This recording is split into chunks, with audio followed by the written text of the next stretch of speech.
Buenos días, compañeros y profesor. El día de hoy hablaremos acerca del libro del Instinto del Arte escrito por Dulton. Nuestro equipo es el número 2 y está integrado por Bañuelos Rojas, Regina Saori, Benítez Bertis, Yeisa Montserrat, Flores López Mariana, Dante Luna Eduardo, Rojas Rodríguez Marnayeli y una servidora, Acosta Pascarina. Bueno, comenzaremos con el primer capítulo. ¿Me puedes cambiar a la siguiente, por favor? Gracias. Está titulado como Paisaje y Anhelo. Al realizar unas encuestas a participantes de culturas y países diferentes, se logró encontrar un gusto dominante en el arte. En la mayoría de los participantes, basados en los resultados obtenidos, dieron lugar a la preferencia a los cuadros y pinturas de paisajes. Muchos de estos encuestados optan por el color azul que abunda en estos diseños. Así que, basándose en estos resultados, Vitaly Komar y Alexander Melamid deciden pintar una obra, en la cual en su mayoría utilizan tonos azules y la titulan Americans Most Wanted. Gente de diversas culturas que proceden de todas partes del mundo tiende hacia la misma tipología general de una representación pictórica. Un paisaje con árboles y espacios abiertos, agua, figuras humanas y animales. Melamid añade que uno de los sueños del modernismo fue encontrar el arte universal y que la pintura era lo que podía unir a la gente. Sin embargo, este sueño modernista suele ser un engaño, pues el paisaje azul es la verdaderamente universal, quizá para toda la humanidad. La convicción de otro de estos autores, apellidado Danto, de que los gustos paisajísticos se adquieren por una exposición de la gente a ciertas imágenes. Esta sigue siendo una premisa que no ha sido comprobada, pero además resulta un poco falsa. Bueno, unas respuestas a los paisajes también dan una muestra de atavismos. ¿Y qué es un atavismo? Pues es la reaparición de rasgos de los antepasados en un organismo del presente. Por ejemplo, en el libro dan el ejemplo de cómo los pájaros, al tener enfrente una imagen o una serpiente falsa de plástico, huyen inmediatamente. Asimismo, sucede tal vez con los paisajes en abundancia con el color azul. Entonces, estos experimentos de Komar y Melamid son una demostración fascinante y aunque desatenta de ese hecho. Bueno, ¿le puedes cambiar a la siguiente, por favor? Ahora, el arte y la naturaleza humana, este es el segundo capítulo. Eh, lo que vemos en pantalla es una cita del autor romano, Terencio, que dice, soy un hombre y no hay nada humano que me sea desconocido.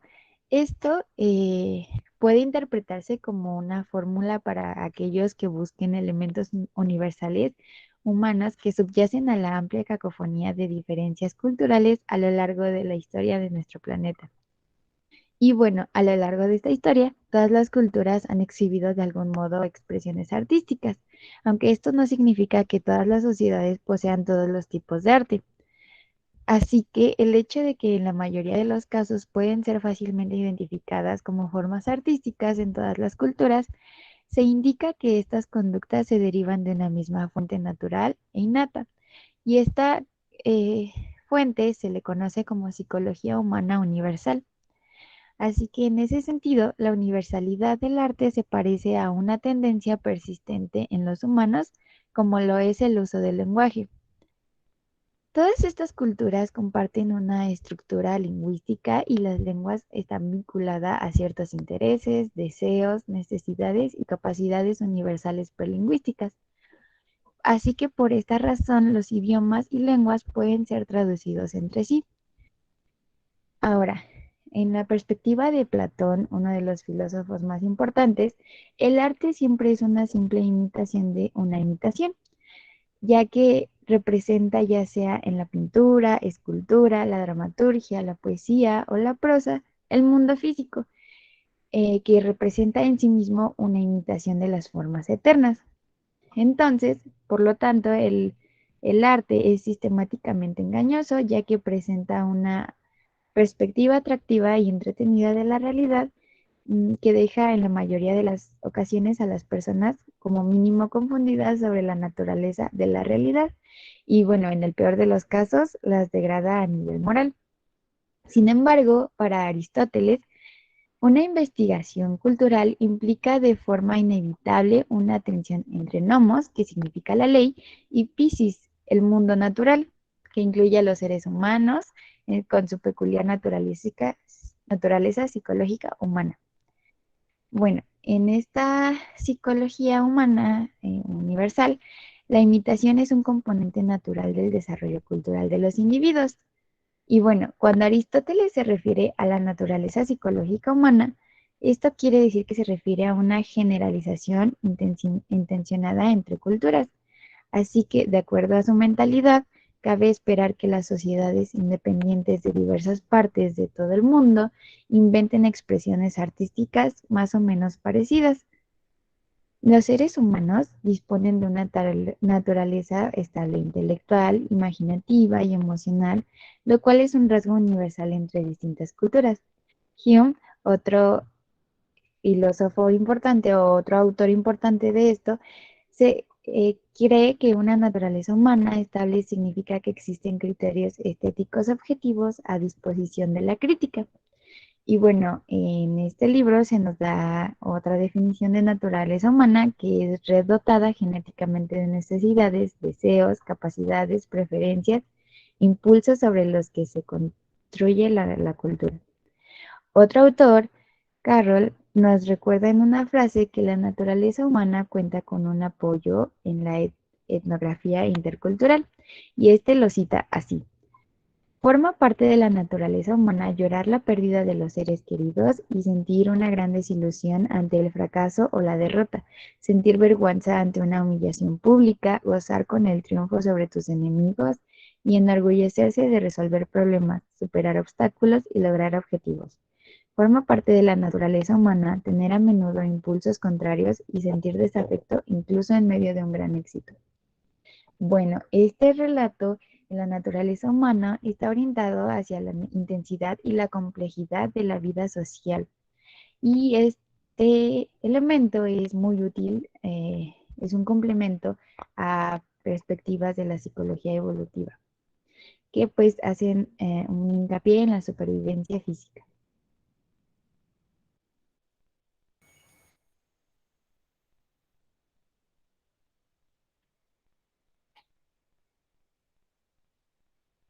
Bueno, en el capítulo 3, el autor ya se empieza a meter a lo que sería la filosofía del arte, que es básicamente definir qué es el arte. Coloquialmente se conoce bueno, se define el arte como es todo lo que resulta atractivo, estético. Estético es todo esto que resulta placentero a la vista, o bueno, a los sentidos. Y el autor define el arte como un lenguaje. Si lo pensamos bien, el arte es una forma de expresión, es una forma de comunicación, porque hay un medio, hay un contexto, hay un emisor y un receptor. Y bueno, hay que entender también que hay cierto debate entre los estudiosos del arte. ¿Por qué? Porque ha evolucionado. Ya no es lo mismo que antes, obviamente, o sea, cambia de acuerdo a las necesidades de la sociedad, cambia de acuerdo a la cultura, al lenguaje y como al contexto histórico del que se está hablando. El autor menciona que la filosofía del arte necesita darle un enfoque que empiece por tratar el arte como un campo de actividades, objetos y experiencia que aparece de manera natural en la vida humana, ya que, como dije, es un lenguaje, es algo que se debe, vaya, centrar más.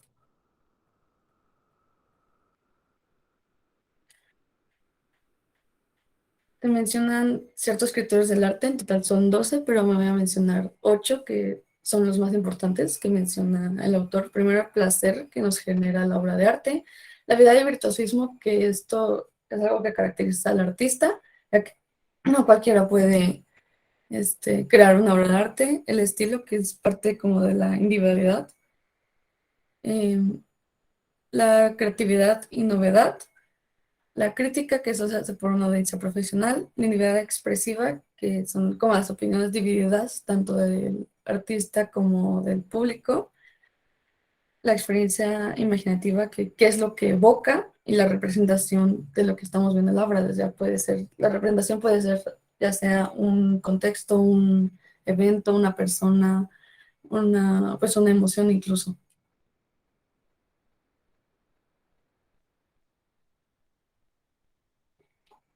Y bueno, el capítulo 4, ya definido más o menos nuestro concepto de arte, habla de las diferentes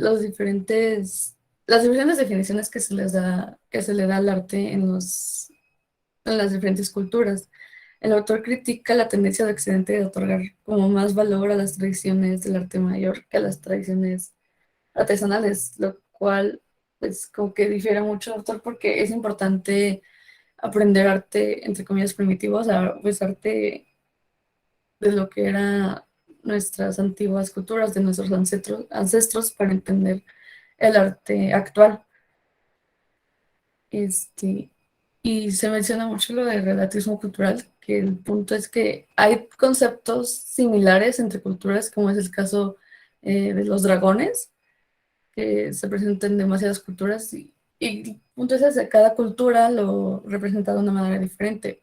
Vuelvo a repetir, son similares, pero la forma de entenderla entre las culturas siempre va a ser diferente. Lo mismo pasa con la pintura religiosa, como es el arte bizantino. La pintura que están viendo a la derecha es una pintura de Giotto, que es la masacre de los inocentes de 1304.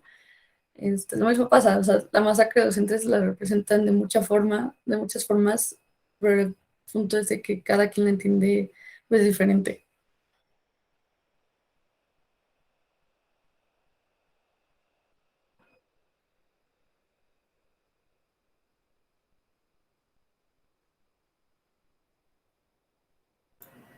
Bueno, ahora hablaremos un poco del capítulo 5 que pues este es arte y selección natural. Al principio de este capítulo nos hablan un poco de Charles Darwin, ya que se menciona que no fue el primer pensador en sugerir que los organismos vivos evolucionaran a lo largo del tiempo. También se menciona a Anaximandro, que pues presenta una teoría, se podría decir, bastante parecida a la de Darwin, que data aproximadamente hace 2500 años.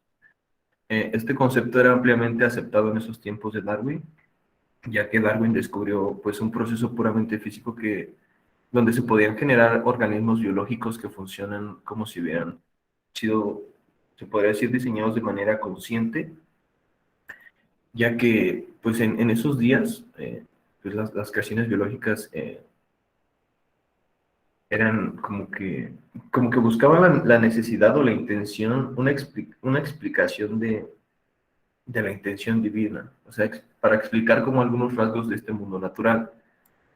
En en este capítulo también nos habla mucho de la psicología evolutiva. Dice que esta psicología evolutiva se aferra a la esperanza, como lo explica Steven Pinker. Él dice que es entender el desafío a propósito de la mente, tanto como sus rasgos individuales, sus prejuicios o capacidades, no tanto como un sentido místico o teleológico. Esta psicología evolutiva se podría decir que es un tanto como desarrollo humano, ya que esta estudia la forma en la que los seres humanos cambian a lo largo de sus vidas eh, y cómo van pues cambiando continuamente las acciones de cada individuo. Otra parte muy importante nos menciona el arte. Solemos pensar que las artes son beneficiosas porque nos otorgan una sensación de bienestar y comodidad. Esto es como que se le podría llamar la psicología evolutiva. Pero el arte nos puede ayudar a adentrarnos en la psicología humana, pues ayudándonos puede ayudar a los enfermos, nos ayuda a apreciar mejor el mundo natural. Este arte puede ofrecernos pues el consuelo en momentos de crisis, calmar los nervios, producir una psicología un poco más beneficiosa, una libertad emocional. También en este capítulo nos mencionan que el arte es una adaptación evolutiva. Eh, prácticamente este concepto de la adaptación evolutiva, pues se dice que se puede decir que es una especie que está adaptada a un ambiente, sí, y solo si este ambiente ha generado fuerzas selectivas, pues que han afectado a nuestros ancestros en nuestra especie. Estas adaptaciones pues pueden darnos dolor o placer, pueden causarnos emociones y pueden jugar a nuestro favor o no, pero forman parte de nuestra naturaleza y personalidad.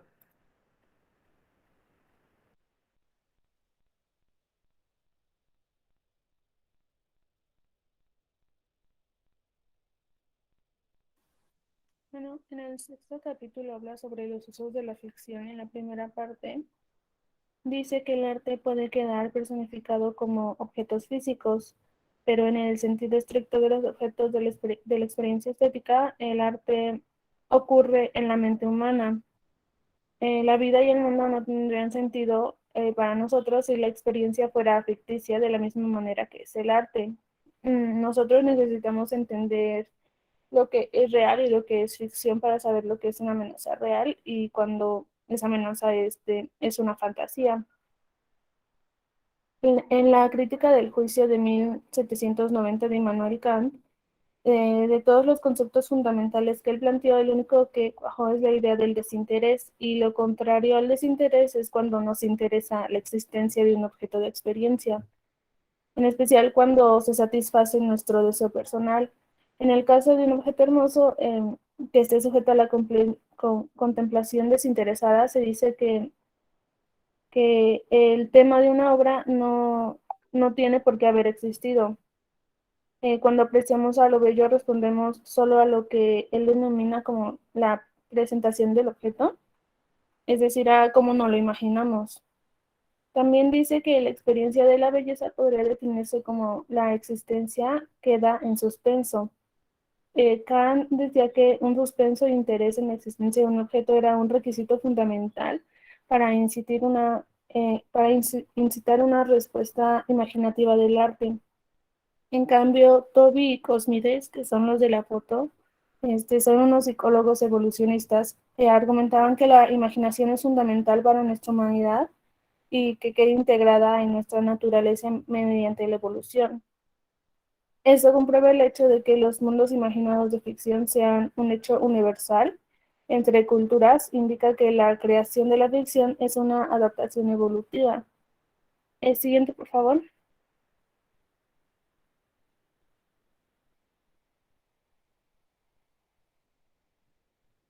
El segundo punto es la imaginación, porque nosotros creemos que la ficción nos ayuda a enfrentarnos al mundo, que aumenta nuestra capacidad de cooperación. Pero según Pinker, esto solo es válido siempre y cuando podamos presentar una hipótesis posible sobre el hecho de que esta creencia evolucionó como una función adaptativa y otorgó ventajas de supervivencia a nuestros antepasados. Teniendo esto en cuenta, em, se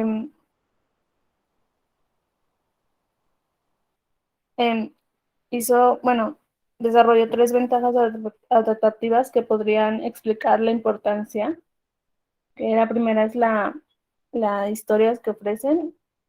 em, y bueno, esto se podría explicar con la pregunta de qué pasaría si, centradas en nuestros problemas y amenazas y oportunidades. La segunda son las historias que pueden obtener gran valor como fuentes didácticas de información. Y la tercera es las historias que nos animan a explorar los puntos de vista, creencias, motivaciones y valores de otras mentes humanas y nos inculcan capacidades interpersonales. Um, Según la teórica Lisa Sunshine, las narraciones de ficción manipulan, excitan y confían en nuestra tendencia a querer saber quién pensó el qué o qué quería esa persona. La ficción cautiva, emotiva y empuja hasta los límites nuestras capacidades de lectura mental. En su opinión, la exploración indirecta de la mente de otras personas es uno de los mayores placeres que ofrece la ficción. Y Joseph Carroll piensa que la ficción va más allá del placer, que se ocupa de regular nuestra organización psicológica compleja y nos ayuda a cultivar nuestra capacidad social adaptativa para entrar en la experiencia de los demás. También dice que la experiencia de la lectura es una experiencia de absorción subjetiva dentro del mundo imaginario y que accede a los sistemas de respuesta elemental que activan las emociones. Así forman un punto de intersección entre las partes más emocionales y subjetivas de la mente. Bueno, la imaginación es la que nos permite crear diferentes situaciones, nos permite la simulación intelectual y nos brinda la capacidad de poder hacer pronósticos. Toby y Cosmide, que son los psicólogos, hacen hincapié en el proceso mental de los juegos infantiles de ficción. Estos juegos son de suposiciones y requieren mecanismos para saber separar lo que es juego y lo que es real. Para ellos, para los niños, este mundo de ficción queda aislado del resto y la verdad pasa a serlo en un escenario imaginado. Por ejemplo, cuando los niños fingen estar sirviendo una taza de té, ellos lo hacen con cuidado para no derramar el té, al igual que lo haríamos en la realidad. Los niños tienen una gran amplitud creativa y son capaces de separar los mundos de fantasía de los reales. Siguiente, por favor.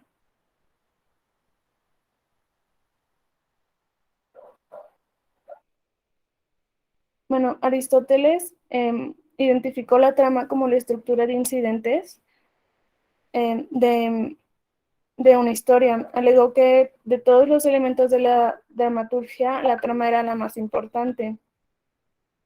Y el crítico y periodista Christopher Booker afirmaba que los seres humanos sienten una predilección por historias que se fundamentan en 7 patrones argumentales y después de esos 7 él agregó 2 más.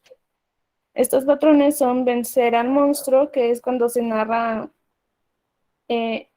como un héroe intenta escapar de la muerte y termina con una comunidad librándose del mal. Está también de la pobreza a la riqueza, que son historias de personajes modestos y humildes cuyo talento salen a relucir al mundo para el final de la historia. Las historias de viaje que presentan a un héroe que viaja por el mundo y se enfrenta al mal para ganar un tesoro, una esposa o un hogar.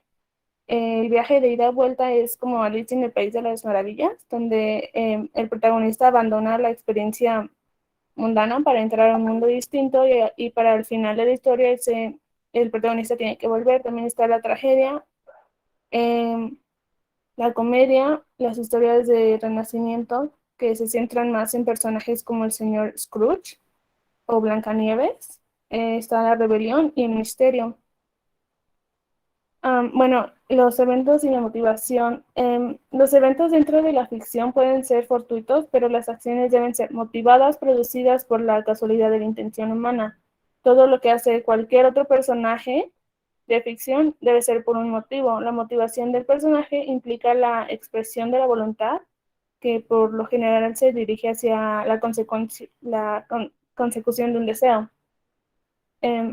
Aristóteles ya había demostrado que el espectáculo, que son pues la escena, el atuendo y los complementos, bueno, eran el aspecto menos importante de la dramaturgia.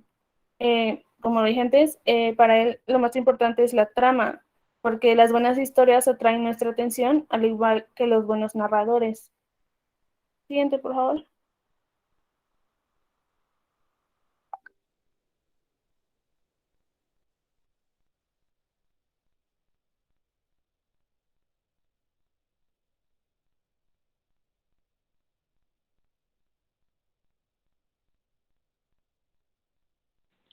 Bueno, en el capítulo 8 se mencionan 3 problemas estéticos del arte, que son la intención, la falsificación y el dada.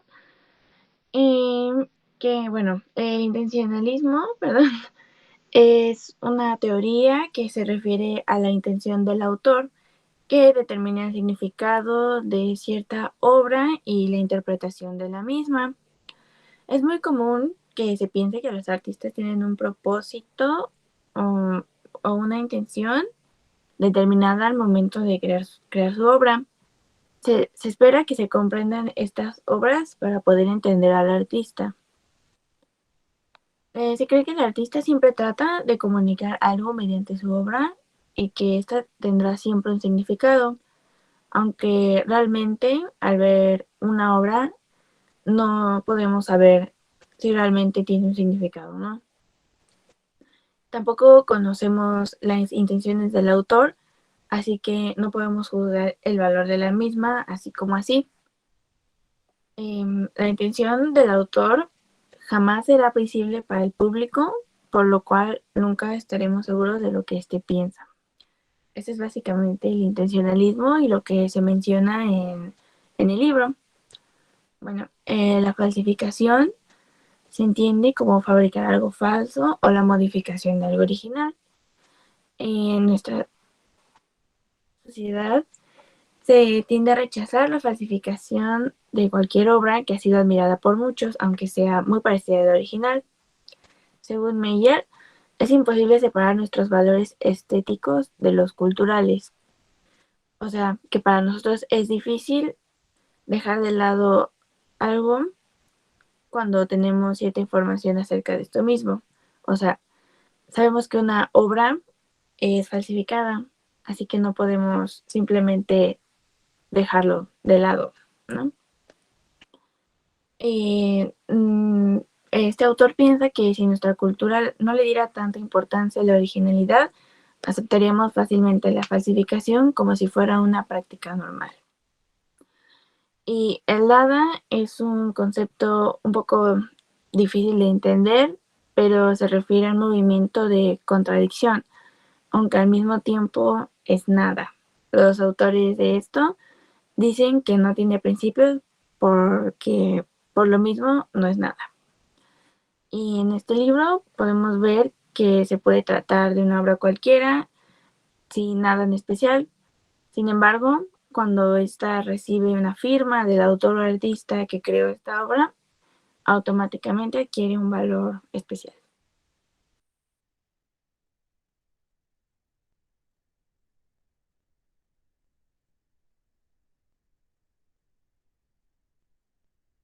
El capítulo 9 nos habla acerca de la contingencia de los valores estéticos y básicamente se resume en que Darwin explicó que la naturaleza humana también tiene una historia, o sea que es una prehistoria, y para comprender el arte debemos saber sus misterios y límites y se comparan dos tipos de experiencia sensorial, que son los olores y los sonidos. Acerca del olor nos dice que a diferencia de los colores, los olores no tienen nombres propios.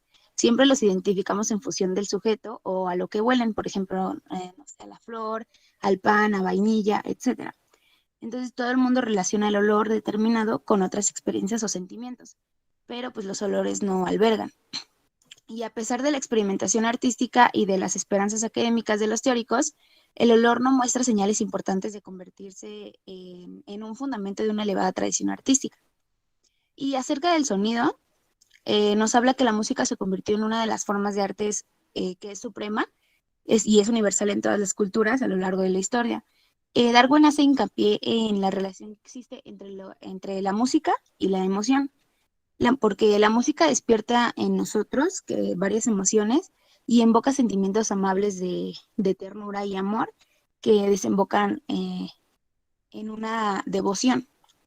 Y todos, bueno, también habla acerca de sensaciones poderosas y mezcladas que pueden llevarnos a experimentar algo que es sublime.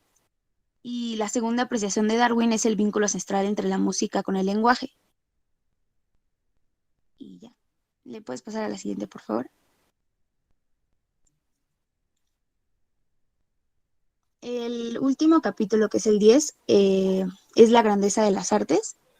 Y este nos habla acerca de muchas actividades que requieren habilidades que si expresan su potencial incentivo o expresivo, la decoración de pasteles o el cuidado del césped puede convertirse de un modo tangencial, que incluso en las artes crónicas se soplan con amplios ámbitos o artísticos de disfrute humano.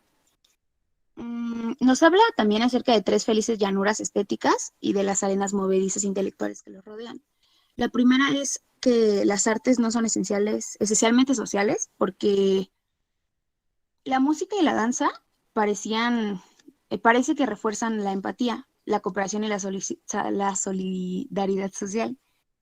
Pero pues los seres humanos somos una especie que necesita estar en constante, bueno, necesita pues socializar. Y por ejemplo, jugadores del equipo intercambian ideas, disfrutan estando en compañía, les gusta comunicarse y crear grupos sociales y pues nos gusta conseguir objetivos comunes. El siguiente es que las artes no solo son artesanía, pues el arte forma parte de un ámbito totalmente distinto, al igual que la artesanía.